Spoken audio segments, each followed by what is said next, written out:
Okay, thank you so much, everybody, for showing up for this third conversation. And I'm blessed and honored to be here with my dear friends who I've known now for probably more than 3 years. They are down under in Victoria, Australia. Therese and Wayne Anderson, who are collectively known as the Andos. Because I think in Australia, it's kind of the rule that you've got to shorten everybody's name and either add a Y at the end or something. You can talk about that in a minute. Um, and I will give you a moment to introduce yourself in just a second. But I just wanted to thank everybody who's here to lend your presence to the conversation, people that are listening to the recordings. It's an honor to come together and have organic chats with people who have the courage and the space to actually show up and share an organic chat that's going to be shared with people outside the immediate group. Um, Ultimately, to me, the magic of that is how we organize ourselves to create space for one another, to listen to one another, to really honestly, genuinely be curious about what somebody has to say and why. Because through that, there is such an opportunity of learning that's not about learning to be correct. It's learning about who I am and learning about my own curiosity by leaving space for something I didn't project or plan, right? It gives us an opportunity to learn about receiving and maybe even moving at a pace that I don't have to have answers, right? I don't have to have the next question ready to go. It's maybe it's not about entertainment as much as it is about engagement. And this is something that I always love about connecting with Therese and Wayne, because there's always beautiful stories that touch my heart. And there's always insight that gives me a chance to just slow down and appreciate what's happening. So, hello and welcome to both of you. Thank you so much for saying yes to coming and playing today. And I'll just turn it over to you. How would you like us to know you? How would you like to introduce yourselves? Thank you. You go first. um, Thank you, Therese. Well, yeah, we are the Andos, but I've been in the industry all my life. My father was uh, breeding or trotting horses, and I took on his suggestion and become a farrier when I was 17. So I was practicing as a professional farrier probably for about 25 of those years, 30 years. Um, and then I sort of that evolved more into to starting young horses, and that led to to sort of really expansion. I really in the 1980s, I really got more interested in what was happening with the horses. We started to get exposed to horsemanship and people coming from overseas, and yeah, so that just it really started there. So it's been a journey ever since that. And it's that's been up and down too. That led Trace and I to be overseas for 3 years. We lived in America for 3 years. Come back. Um, it it's sort of I've always tortured myself with it. I was doing clinics at one stage, and just I suppose you could sort of call it imposter syndrome, but it was just to myself. It wasn't being an imposter to people. Just I was never settled in myself of what I knew a foundation that I still swear by today. It's my foundation that of stuff that I know. But otherwise, and in my other parts of the clinics, I was just probably just doing copying what my mentors were doing, not understanding the depth of what they're doing. So that with me just led to and podcasts. We were listening to a Warwick Schiller podcast, and Therese was working early at a school, and instead of waking her up, I went to another room and listened to a podcast, and Kerry Lake happened to be on it, and I had no idea who Kerry Lake was, but I felt a drawing from my heart while I listened to that podcast. It had me a little bit worried whether I was gonna get through that. Trace was going to find me alive, and I thought, am I having a heart attack? What's going on here? Um, but it was enough um, to as soon as it was daylight, I was on the computer and finding out who Kerry Lake was, and finding out that in Kyneton there was a 3.5 day clinic of courage of the heart.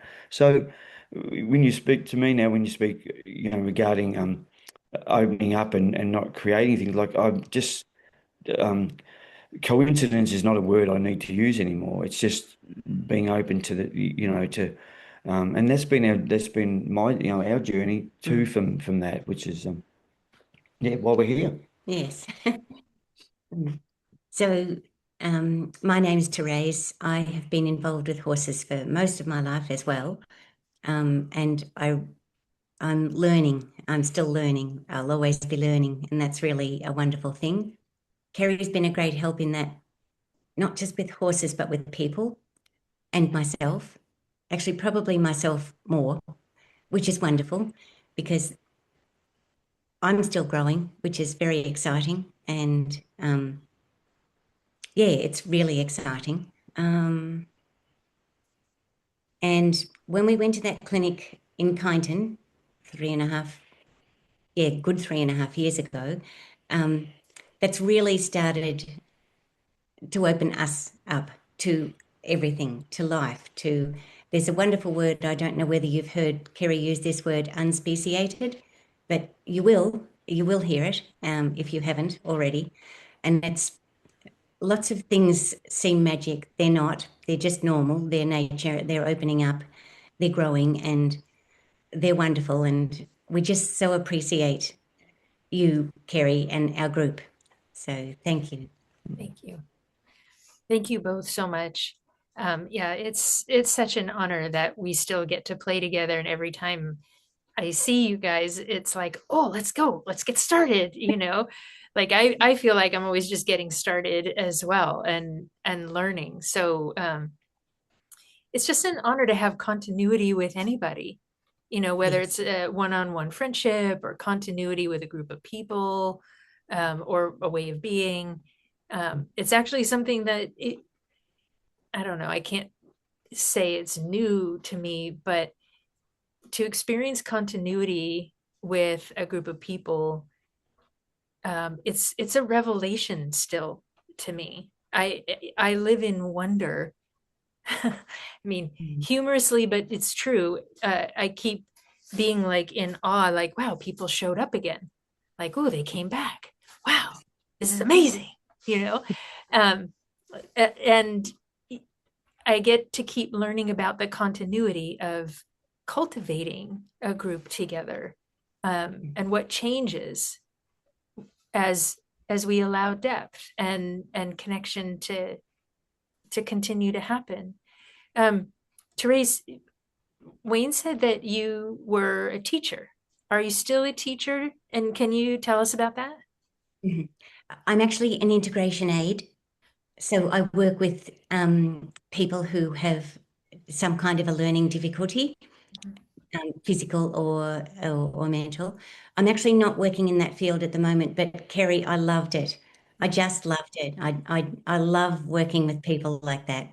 Um, so I did that when I was working at the school here. Actually, that wasn't my role. This was a big boarding school, and I used to get up at 4:30 in the morning, and I would go and I would do breakfast. But I loved the interaction with the students anyway. The students all had to be involved in jobs.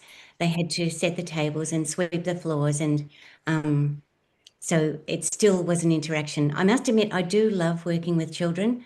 I really love it. Mm, Yeah. So. it's amazing.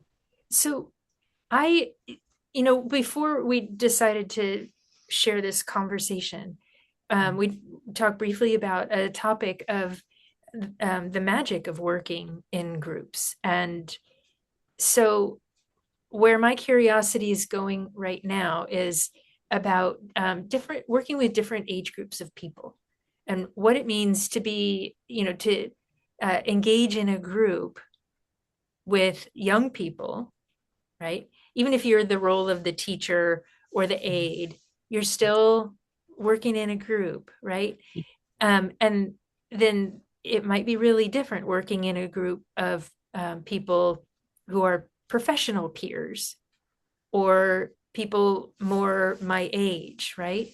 So, Therese, will you talk a little bit about that, please? And from any angle, I'm just curious to hear your insights about the benefit and the magic of being involved. Yes. Well, I'll start with when I was working as an aide with people, children. They were in secondary school. They were anywhere from the start of secondary school up towards year 10, which is close to the end of secondary school. And what I love most of all with working with these people was their innocence, Kerry, very much like working with animals. It was pure, and they really, I grew. I thank them because I learned so much from them, and I was so grateful, and it was so joyful. Even in the hard times, it wasn't so hard. You got through it and you realized, oh wow, that was great. That was a learning, and here we are, and now we are learning our next thing. And with people, with grown-up people, especially our group here, it's because we've got the continuity, as you were saying. We've become really good friends. These recordings we go back and listen to, and actually they're gold. They really are gold. And although we've not met, although Annie, we do have plans to meet you because you're not so far away, you're not overseas, we're even in the same state. But we're friends. We're friends with everyone. We're friends with people from overseas that we've never ever met, but we feel so close to. And every time we have a meeting and we're sharing, we learn more about ourselves, more about each other, and more about how we can give to the world, which gives to us. And I have to say, it's magic. It really is magic. And we're lucky because we have each other to bounce off and share as well. So we don't have to wait for the meetings. We also have a WhatsApp group, so we don't even have to wait for our meetings to be together. We share all the time, anytime, about all different topics, which also is really, it's so special. It's such a blessing. It really is. And we just feel closer and closer to everybody. So it's magic, Kerry. Thank you. Oh, thank you. Fun. Yeah, really. Thank you to everyone. Yes, indeed. Each time that this group does meet and we finish, our conversation, we finish for the day, I literally every time just take a few minutes and go, wow, like that just happened. And it Yes. just keeps happening. Mm. The magic and the beauty. Yes. So Wayne, this is making me think about, your long career as a farrier that has sort of blossomed into teaching, right? And not everybody's going to listen to this might know about the world of a farrier and what kind of a job that is and how everybody depends on their farrier. To me, it's pretty remarkable to have that kind of a long career and then go into teaching because and correct me if I'm wrong, but traveling around as a farrier is a bit solitary, unless you have your own team and you serve your horses, you serve your clients, but you're not necessarily with a group that's supporting you all the time. Am I wrong about that? Um, and I think you're right. I think your support comes from your partner. And yeah, because it is unless you're working with other farriers. But my involvement, I did end up having a back injury. I did end up getting a disc prolapse, which sort of took me out of it. But every now and again, but I still look at I look at that as being why I'm here today, because I did go back into shoeing, but that then promoted me more to, start young horses. And as I was studying, the horsemanship, that opened up more. And then that, both Therese and I have had previous marriages, and my first wife and children, I went to, over to America. I got a chance to, meet an American farrier, and so it that expansion came in, and the American farrier, he just set off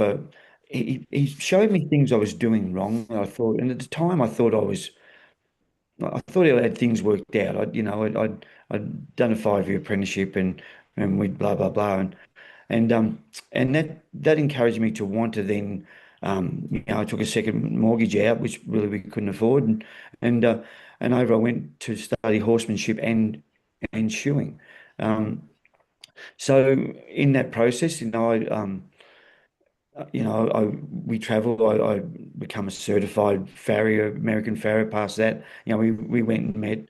Um, uh, I competed. It was all good, but since then, and coming back, what has sort of happened is that as knowledge ends up separating you, like we now have understand barefoot trimming. We understand more from the likes of your American Mustangs, our what we call Brumbies or wild horses.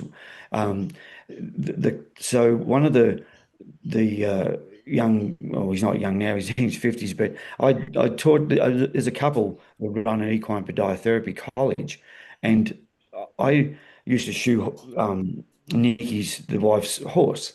And Andrew really didn't have anything to do with horses, but because they were about 60 kilometers away, I taught Andrew how to fix a shoe so that he could, if she needed to go to a show.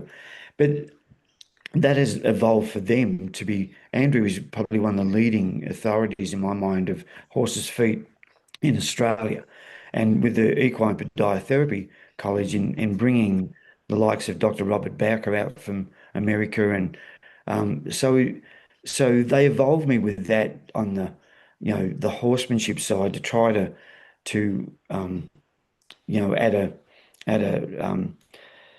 something that they could help. So that sort of brought the teaching in. And then where Therese was working at Timbertop, um, it is a marvelous program, and we see and I got involved there in that they have an ag science part, and they do run cattle and sheep, and I got involved for a small period of time with the agricultural part of it, helping the guy who was managing that. And then I was there while he went on like a long service break, for a work break that he had put in for his time he'd been there. Um, and they have 6 forges there. They have a little blacksmith area, and I just happened to, we went over there one day, and one of the maintenance guys was running the class, and he was just a bit of a handyman that went and did a blacksmithing course, and I could sort of see stuff, and I picked up on a couple of kids not wearing glasses, so their safety glasses, and having done hot shoeing and made shoes, I've had slag burn on my eyes a couple of times not wearing glasses, which isn't pleasant. And I think the teachers just sort of got to realise. So I end up getting offered um, and this will be the 5th year. So in our second term of school and third term, I'll do a day a week in the second and 2 days a week in the third. So all of a sudden, the teaching has evolved. In the clinic way, I just because I'd met my mentor Buck Branderman, I met him in on that trip to America, and we spoke about coming out, and I was able to bring him to Australia. So I just thought, because people were interested and they didn't know who he was, I was actually the first Australian to approach him. Um, and I almost just sort of thought, because I was hanging on his coattails, that was where I was heading. Um, and I think when that wasn't, I just sort of went through a hard patch. It was hard to let go of what I knew was a farrier to understand. I feel now I understand a horse's foot so much more than I ever did, and I'm still learning about that. And I was only at the college this week, Kerry, Thursday and Friday, um, and there's always a new class of people who they become amazingly knowledge on the foot and the horse and the body of the horse. And so in teaching them sort of a horsemanship, I've found over the time that has become frustrating because even Andrew and his wife, they don't quite understand what I'm doing. They if that makes sort of sense, I might be trying to show them a groundwork pattern that allows me to create a horse to soften and relax.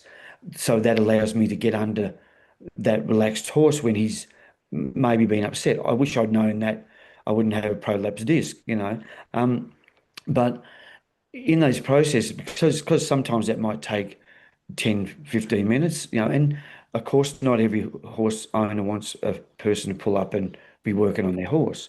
I'm just trying to get an awareness of these people to understand what what is in those horses, and also too how that that brace that affects the mind, if it comes from the mind and the body, how that is also affecting their assessment in if as they judge what this horse needs body wise or foot wise. In sometimes they're not looking at what's happening beyond that. And it has happened in the past with looking to the right and the horse is bowed to the left, and they're judging on whether a horse is sore on its left hand hip joint, and their weight. Those things become very frustrating. Trey's has copped all that, and it just seemed like a fight all the time, just like where, yeah, it just made it hard. Sorry, Kerry. Yeah, thank you. No, what I'm thinking about now is again, just circling back to the learning that's possible in groups, right? I'm curious at the podiatry school what the classes are like, what kind of people show up. And then I know there's a phenomenon when, whether it's any kind of learning program or coaching program or whatever, um, people come into a group and they work together and they find a sense of comfort, and it can kind of create a sense of separation. Like Mm, life when I'm with the group is different than life when I'm not in the group, right? Like I can relax here, but I can't relax out there. mm, The ambiance and the presence and the ease don't always expand beyond when I'm actually with the people that I've developed comfort with. So I'm curious in what ways, if at all, the ease or the self-awareness that you guys have found for yourselves through cultivation of this group, how has that rippled into these other worlds you participate in, and then what are the ages of people that you get to work with at the podiatry school or with when you're around the forges? I'm kind of curious to hear about that. Well, the most of the people, it's mainly women that come to the podiatry college, and there is a small amount of men. Last year there was four, I think 4 to 5. This year there's three. How that's evolved and how it feels, and their ages can be from 16, 17. There's people down there in their 60s. That age group, and I think in the past because. Um, I explained to this group at times. I vocally vomit, I call it, because it's just like, my mind just explodes with oh, but this, and this, and I've done that in the past down there, and people have but it's hard to explain stuff. But then once a horse comes alongside me, I don't need the explanation because I can, and whether they understand or not, it's there. But but as we evolve, Kerry, through that, and I suppose getting back to that group thing, we are a group, and where it did change a little bit, I go there twice in their year, um, because everyone's sort of working on some sort of horsemanship. And there might sort of be a part later on where they get, no, I've got this worked out. I don't understand what you're doing. I've got that worked out. And I would clash a little bit with that sort of because I'm thinking, I can see you haven't got that worked out, but and I was so it would change for me. The first time was very, oh, isn't that fantastic? And and everyone's listening to what you're doing and appreciating it. And then I'd go away, and that was all right. Come back, and the second time it might be a bit more of a clash, and I might not leave there quite feeling as well. But I just want to share with you with this week, um, and what I do love about them is there's times it's been very emotional. Even if I go back 2 years, there was a time there that I was finishing with a group, and as I was saying goodbye, I couldn't help but cry because I could feel the love coming from these people. It was just overwhelming. And this this group now, and Kerry, it's through the depth of what we're learning. Um and I've explained it before. I've been working on feel ever since I've started to understand about horsemanship. Ever since I got around Buck Brannaman and he introduced me to Ray Hunt, and I've studied Tom Dorrance and Bill Dorrance.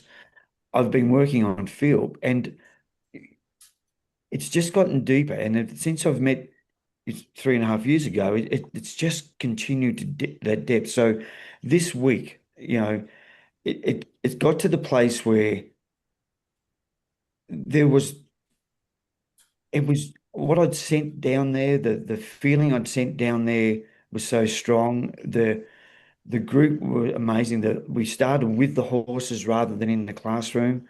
Um, Mm. There was so much love and understanding. We had two perfect horses. One was just um, gentle and used to, because of the way people have been handling it, used to being on top of people. The other horse was a really sensitive 3-year-old horse, um, and they got to see, and it was fantastic. So I did less and got more, and I was able to share to them what we talk about. I was able to share about the heart space, and everything come from that place with me. So my words were less. My words, the words I said had more meaning to them. And I've spoken to Kerry. Like I really feel in my thing. The fact that I went. I want to be a clinician, but don't. But I know in myself that's the way I've always wanted to finish my life. I can ride a horse as long as I can sit on one. But I feel more like that now. These last 2 days, and on the first day with the age group, it was probably one of the girls who was maybe in her twenties, early twenties. At the end of it, she had me in tears because she was in tears because of what she experienced during the day. And I didn't need to have it proved, but the love that I had sent there, she was proof of that. I could see it all day and feel it. I've already, will try to get something going, but been asked would I go to Queensland to do stuff, and here it is, and I don't doubt that. So it's just amazing. It's just, and I just really feel the more that we we learn from each other, the more you've taught, the more we share as a group. Um, and even in our last meeting, each meeting gets so amazing. And our last meeting that we had together was so amazing. And the energy that we spoke about, um, I it evolves each time I ride my horse, who's so sensitive. And the more I go into that energy, he keeps taking me to places we talked about it last meeting, and I'm working on it yesterday, riding him. So it's so it's just so exciting. So and I can feel it affect people, and it didn't matter what age group. Um, Amazing. yeah, and we know we take this into the minute we walk. Well, we take it into our lives, our relationships better every day than it's ever been. Mhm. Not that it was too bad to start with, but it's So it's so yeah. gorgeous. Therese, I wonder if you can share a little bit of what you watch when Wayne's working with his horse and Um, who this horse is and why he's so special to you guys. What's it like watching Wayne work with this horse? um, really emotional because it's so magic, actually. Um, and it just keeps getting better and deeper. And it's really exciting to watch. And as he said, the people at the college this last week, they all felt that. He said, not an eye left him while he was working with the horse, um, or the horses. Yeah, so it's magic, Kerry. Mm. It, Do you go to the classes too and couldn't watch or I couldn't because I was working. uh, When the opportunity is there, I can go. Like I'm welcome to go there, but I was working, so I had to work. mm, Mm, mm. yeah, Well, yeah. if you need an absentee note so you can go to class instead of going, you let me know. That's true. I'll write it for you. Okay, Thank no problem. you. I'm sure they will accept it. And Kerry, if I can share with this time, because Yeah. Andrew, he's such a good. This Andrew that runs a podiatry. He's such a good-hearted guy. He doesn't realise the depth of himself. He gets a lot done. I don't mean this disrespectful. If Andrew got hung for being a horseman, they'd be hanging an innocent man. But that's not his thing. He just gets by with the horses because he's got such a great heart, and he has been hurt of recent, in the last few years. But he keeps sort of seeing that I'm we're always clashing, because we haven't got time to do that, like we've got to, the reality is we've got to get in and get those horses done. We haven't got time to do that. Well, and I keep sort of saying, well, when you get hurt, and you got all the time in the world then to think about it. But this this time, with stuff, because I spoke about the heart, because I was really sharing, and I think we're at a place where people are more open with with everything, with your exposure and the exposures of podcasts, and even as we spoke about with that Dr. Roland Oh, Yes. McCraddy. Roland McCready. Yeah. Yeah, just having that little bit of science, Mhm. ex Proof. and proof Mm. that you can go, and all of a sudden, oh, someone was saying, yeah, that and it's there, but just having that, when they come time the next day, they're trimming this group of horses. Some of them are older horses, some of them had just come there, and I had to go there and just be around them, so that we've got safety, or someone looking for them, but just to share things. And Mhm. what I was mainly sharing this time, um, it was just to be present, just to be with the horse. And when they sort of weren't, there was a couple of times I was just able to go and touch somebody in the back who thought they were about to be bit, and it's, oh, you've just lost your horse, have you? So this, and Andrew had said to me, a couple of new horses, oh, there's two horses there, they're a little bit humanized, they might get into trouble a bit later on. Um, we had a really good afternoon, and at the end of the day, Andrew was thanking me with him, and he said, "Oh, Wayne and I always sort of clash because there's reality of a farrier and blah blah blah, and we haven't always got time, and I'm a farrier. I really don't know what he does actually, and I was just able to say, he keeps on about the time thing. I said, well, today I think went really well. There wasn't much done. And every horse I thought went really well and really helped each other. And the whole afternoon, it was so easy, Kerry. But this group, because I had that from our study that we're doing through our AWF and beyond, um, it was there that afternoon. It was the best class I've ever had, Mm. experience of doing so far. It was great. That's It was, amazing, Wayne. That feels amazing. And what strikes me about it is and this is something I've watched you find your own ground in within yourself, is the willingness to just share the way it is for you, to talk about the heart, to actually share that what I'm doing is extending love. And I've heard you talk about that more and more. It's just, it's remarkable. Not just, I mean, there's a lot of different ways I could say that it's remarkable, from a grander social sort of perspective, that for one thing, you're a white male talking about the heart and expanding love, but you're also a farrier. This is not common talk among No. farrier. I mean, come on, anybody that knows, right? If you know, you know. But to bring an awareness of softness into the conversation in that world is, I think, remarkable. Because people can know it intellectually and study the masters of horsemanship and study so many different things that are available now.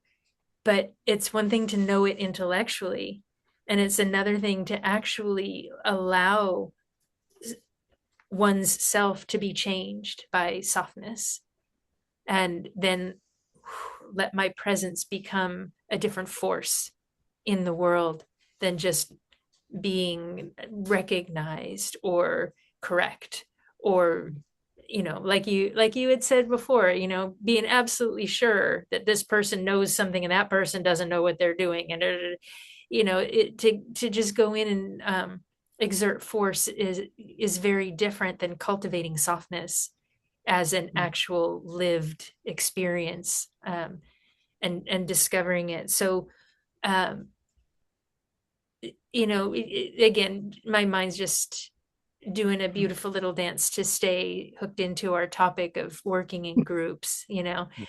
um, what would be different if you hadn't had a group to work with and be among? Like if we were just doing one-on-one sessions, and then you're off learning all the different other places, what would be different if you didn't have a cultivated group for the kind of exploration that you've done for yourself?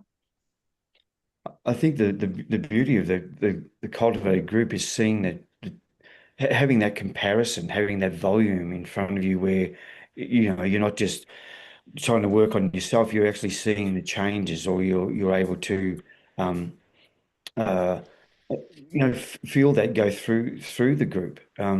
The With that dietherapy college, most of it, the group is women, and a lot of farriers look down upon that. So here it's becoming better, and it's nice to have them in, but they're softer, and they're more open.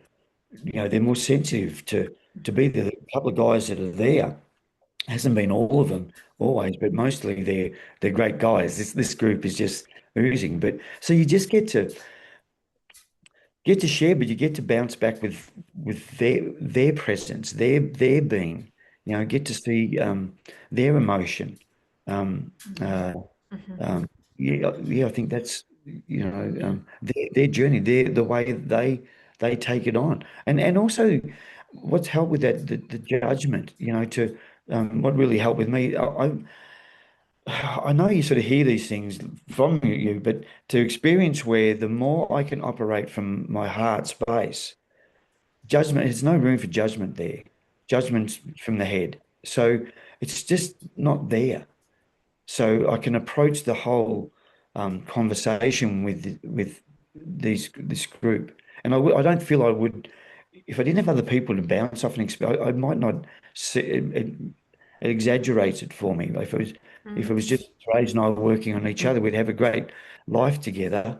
But It but wouldn't I be as rich. wouldn't be as rich, and I'd feel if I'd be a bit cheated. That's how I Mm. felt before. I just always sort of felt that, if I die tomorrow, I'm really going to be a bit disappointed.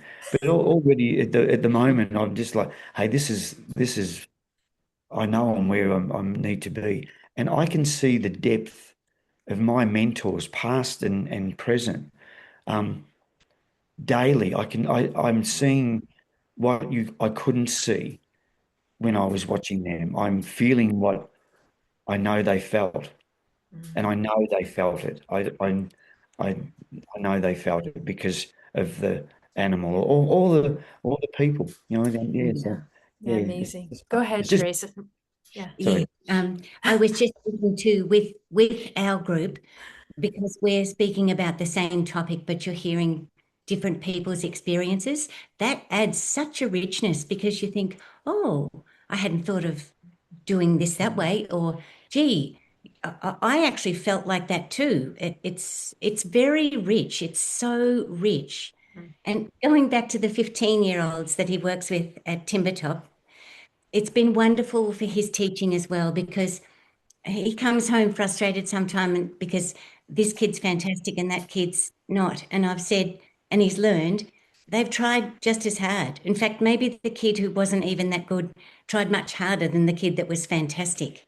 And it's really helped his patience, because at 15, their hormones are kicking in and they're all over the place. They're wonderful. They're just wonderful. Yeah, what I love about the group is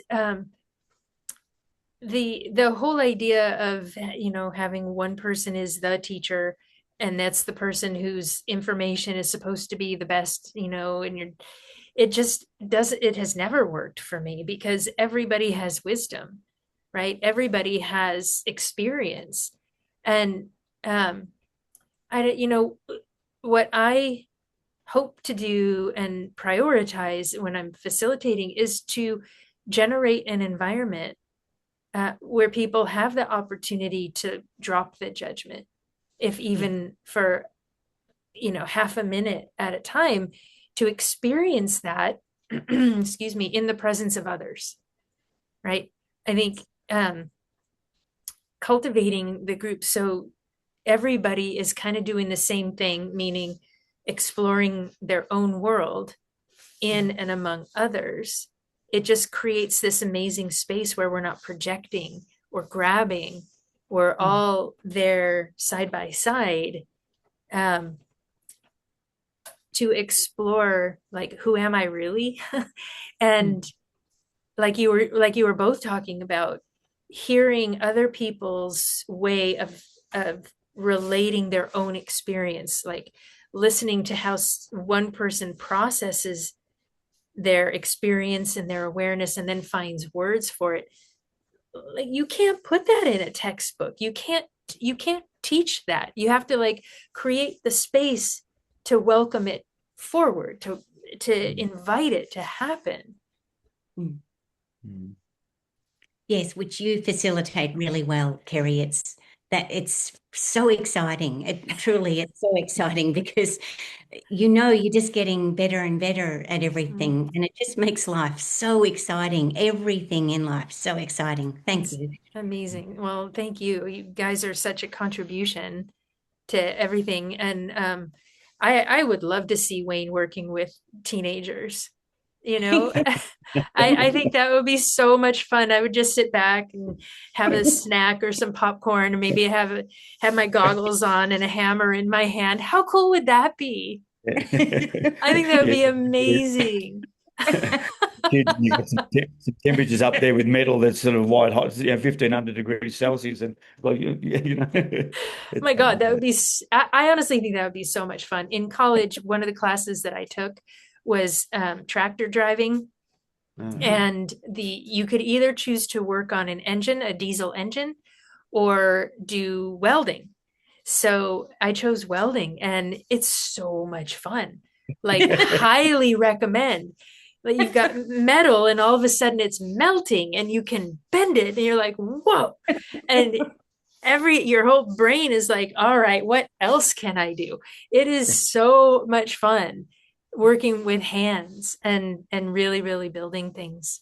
You both of you, thank you so much for everything, for sharing your thoughts. I wonder, are there any other thoughts or curiosities that you want to bring forward before we wrap up today's conversation? Any ideas? No, only thing I was thinking there before, it's at the podiatry college where there's say 20, like mostly 15 to 20, I think this year 15. I do make the comment of saying that, with the information that's there, I we shouldn't be sitting in a classroom of 15. We should be filling up the Super Bowl full of farriers from all over Australia, listening and understanding. Mm. I feel that always here too. It's Yes. lovely. It's lovely the people that I feel we should have. That many people interested because we. I know you say it, Kerry, but you just know how it changes the horse industry. It changes the planet. It changed it, yeah. Yes. I just love it. We keep saying all the Yeah. people I Mm. can sort of see friends up Mm. there and stuff. But to next Yeah. week's Well, marvelous meeting. it Yeah. just makes me curious about hosting a circle for farriers, Yeah. like Yeah. Yes. you Yes. that could be a thing that, I'm sure you would be amazing at, Wayne. It, yeah, Yes. you're tickling something. Yeah. Mm. And even recently, I reached out through AI selling a tractor, but it Right. touched a it touched a farrier that I haven't met for a long time. And he's very ill with um, rheumatoid arthritis, but he's now not seeing many of the people he used to know. Mm, And it was lovely that, and I don't see that as coincidence either. Mm. All mm, of a sudden, Yes. it's like mm. I'll go down and see him because Yeah. he was reaching out. Yes. There's this, yeah, there's a beauty in knowing Yeah, fellow-minded people, and amazing. um, loves Wow. how. Yeah, connection really is the remedy for any kind of hardness. And I think the more people that have the courage to cultivate this ability to be and work in groups without that judgment. Mm. I literally now my mind is like, oh my God, imagine creating a Mm. space like that for Mm. farriers who are Yes. going to come in, some of them guns a-blazing, right?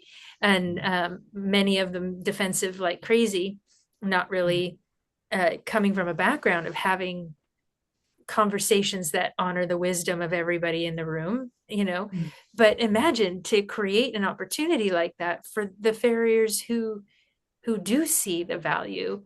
And I Yeah. wonder what kind of ripple that might send into that world, to say, yeah, you can be this incredibly important figure in for your clients and in the industry, but you can do it with softness, Mm. and watch what a difference that might make for Mm. your horses, for your clients.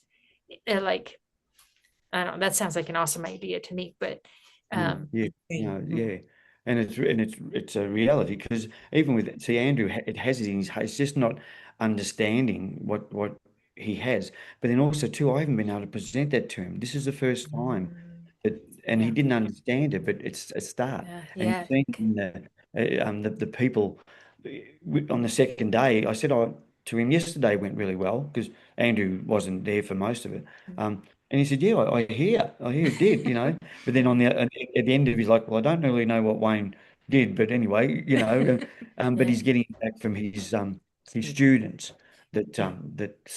so hopefully it's a Mm, ripple Mm.